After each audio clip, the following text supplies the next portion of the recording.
மூவேந்தர்களின் படைகள் பறம்பு மலையை நோக்கி நகரத் தொடங்கிய அந்த பதற்றமான சூழ்நிலையிலிருந்து வேள்பாரியின் இரண்டாம் பாகத்தை தொடங்குவோம். ஆழமாக மூச்சை இழுத்து விட்டுக்கொள்ளுங்கள். போர் முரசு ஒலிக்கப் போகிறது. அத்தியாயம் 5. மலையடிவாரத்தில் ஒரு மாபெரும் கடல். பறம்பு மலையின் அடிவாரத்தில் சேர சோழ பாண்டியர்களின் முப்படைகளும் வந்து இறங்குகின்றன. குதிரைகளின் கனைப்பொலியும் யானைகளின் பிளிரலும் தேர்களின் சக்கர ஒலியும் அந்த நிலத்தையே அதிர வைக்கின்றன.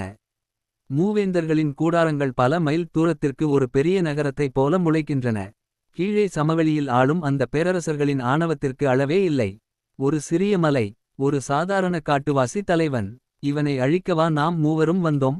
இந்த மலையை தரைமட்டமாக்க நமக்கு 3 நாட்கள் போதும் என்று தங்களுக்குள் சிரித்துக் கொள்கிறார்கள். அவர்களின் திட்டமெல்லாம் சாதாரணமான அரசர்களோடு போர் செய்யும் திட்டம்தான். அதாவது மலையின் மீது ஏறி கோட்டையை உடைத்து பாரியை சிறைபிடிப்பது. ஆனால் பறம்பு மலைக்கு என்று ஒரு செங்கல் கோட்டை கிடையாது. அந்த மாபெரும் இயற்கையே அவர்களுக்கு கோட்டை என்பதை மூவேந்தர்கள் அப்போது உணரவில்லை. அத்தியாயம் 6. காட்டின் முதல் பதிலடி. கண்ணுக்கு தெரியாத எதிரிகள். மூவேந்தர்களின் படை வீரத்தோடு மலையில் ஏறத் தொடங்குகிறது. கவசங்கள் அணிந்து வாள்களையும் ஈட்டிகளையும் ஏந்திக்கொண்டு வீரர்கள் மிடுக்காக ஏங்குகிறார்கள். காடு அமைதியாக இருக்கிறது. எந்த எதிர்ப்பும் இல்லை. பாரி பயந்துவிட்டான் என்று அவர்கள் நினைத்து மேலே ஏறும்போதுதான் காடு தன் கோர முகத்தை காட்டத் தொடங்குகிறது. பறம்பு நாட்டு வீரர்கள் சமவெளி வீரர்களைப் போல நேருக்கு நேர் வாள் சண்டை போடுபவர்கள் அல்ல. அவர்கள் இயற்கையின் குழந்தைகள். மறைந்திருந்து தாக்கும் தந்திரங்களில் கருல வார்ஃபேர் உலகிலேயே அவர்களை மிஞ்ச யாருமில்லை.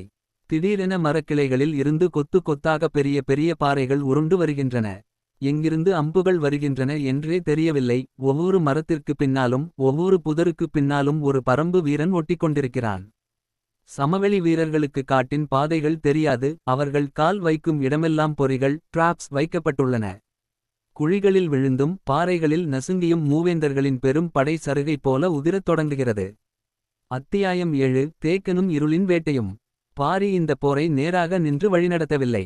அவனது மாபெரும் படைத்தளபதிகளான தேக்கன் முடியன் போன்றவர்கள் ஒவ்வொரு திசையையும் தங்களின் கட்டுப்பாட்டிற்குள் வைத்திருக்கிறார்கள். குறிப்பாக தேக்கன் இருட்டை கிழித்து கொண்டு எதிரிகளை கொல்வதில் வல்லவன். நள்ளிரவில் மூவேந்தர்களின் பாசறைக்குள் ஒரு சிறுத்தையைப் போல நுழைவான். பறம்பு வீரர்களின் தகவல் பரிமாற்றம் எந்த போர் முரசிலும் நடக்காது. அவர்கள் பறவைகளின் ஒலியிலும் விலங்குகளின் சத்தத்திலும் ஒருவருக்கொருவர் ரகசியமாக பேசிக்கொள்வார்கள்.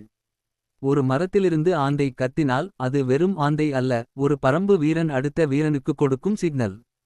இதை அறியாத சமவெளி படையினர் இருட்டில் தாங்கள் எங்கே தாக்கப்படுகிறோம், யார் தாக்குகிறார்கள் என்றே தெரியாமல் பைத்தியம் பிடிக்கும் நிலைக்கு செல்கிறார்கள். மலைக்கு வந்த மூவேந்தர்களின் யானைகள் காட்டில் உள்ள கொடிய வண்டுகளின் கடியால் மிரண்டு தங்களின் சொந்த படையையே மிதித்துக் கொள்கின்றன. அத்தியாயம் 8. முற்றுகை எனும் மாயை. பசியின்மை பேராயுதம். தங்கள் படை பெருமளவில் அழிவதை பார்த்த மூவேந்தர்கள் அதிர்ந்து போகிறார்கள். இந்த பறம்பு மலையை நாம் வாளாலும் வேலாலும் வெல்ல முடியாது. அதனால் மலையைச் சுற்றிலும் காவல் போட்டு முற்றுகையிடுவோம். உள்ளே இருக்கும் வேள்பாரிக்கும் அவன் மக்களுக்கும் உணவு கிடைக்காமல் பட்டினி கிடப்பார்கள். பசி தாங்க முடியாமல் அவர்களாகவே கீழே வந்து நம் காலில் விழுவார்கள் என்று முடிவு செய்கிறார்கள். மலையைச் சுற்றி எந்த உணவுப் பொருளும் உள்ளே செல்லாதபடி மாபெரும் முற்றுகை சீஜ் இடப்படுகிறது. மாதங்கள் பல உருண்டோடுகின்றன. ஆனால் மேலே பறம்பு மலையில் எந்த பதற்றமும் இல்லை. ஒரு சிறு குழந்தை கூட பசியால் அழவில்லை. இதை பார்த்து ஆச்சரியப்படும் கபிலரிடம் வேள்பாரி சிரித்துக்கொண்டே சொல்கிறான், கபிலரே, அவர்கள் ஒரு நாட்டு அரசனை பட்டினி போடலாம், ஆனால் ஒரு காட்டை பட்டினி போட முடியுமா? என் பறம்பு மலை எனக்கு உணவளிக்காமல் விட்டுவிடுமா?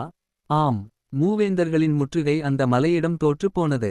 பறம்பு மலையில் உள்ள மூங்கில் நெல்லும் பலாப்பழங்களும் தேனும் கிழங்குகளும் அந்த மக்களுக்கு அள்ள அள்ள குறையாத உணவை கொடுக்கின்றன. கீழே மூவேந்தர்களின் படைகளுக்கே உணவு தீர்ந்து போய் அவர்கள் தவிக்கத் தொடங்குகிறார்கள். ஆனால் பறம்பு மக்கள் உற்சாகமாக விழா கொண்டாடி கொண்டிருக்கிறார்கள். அத்தியாயம் 9. மாவீரனின் கர்ஜனை. முறியடிக்கப்பட்ட ஆணவம். ஒரு கட்டத்தில் பொறுமை இழந்த மூவேந்தர்கள் ஒட்டுமொத்த படையையும் திரட்டி ஒரே நேரத்தில் நாலாபக்கமும் மலையை தாக்குகிறார்கள். அப்போதுதான் வேள்பாரி நேரடியாக களத்தில் இறங்குகிறான். அவனுடைய ஈட்டிக்கு முன்னால் எந்த வீரனாலும் நிற்க முடியவில்லை. சமவெளி அரசர்களின் தேர்கள் மலைப்பாறைகளில் முட்டி உடைந்து சிதறுகின்றன.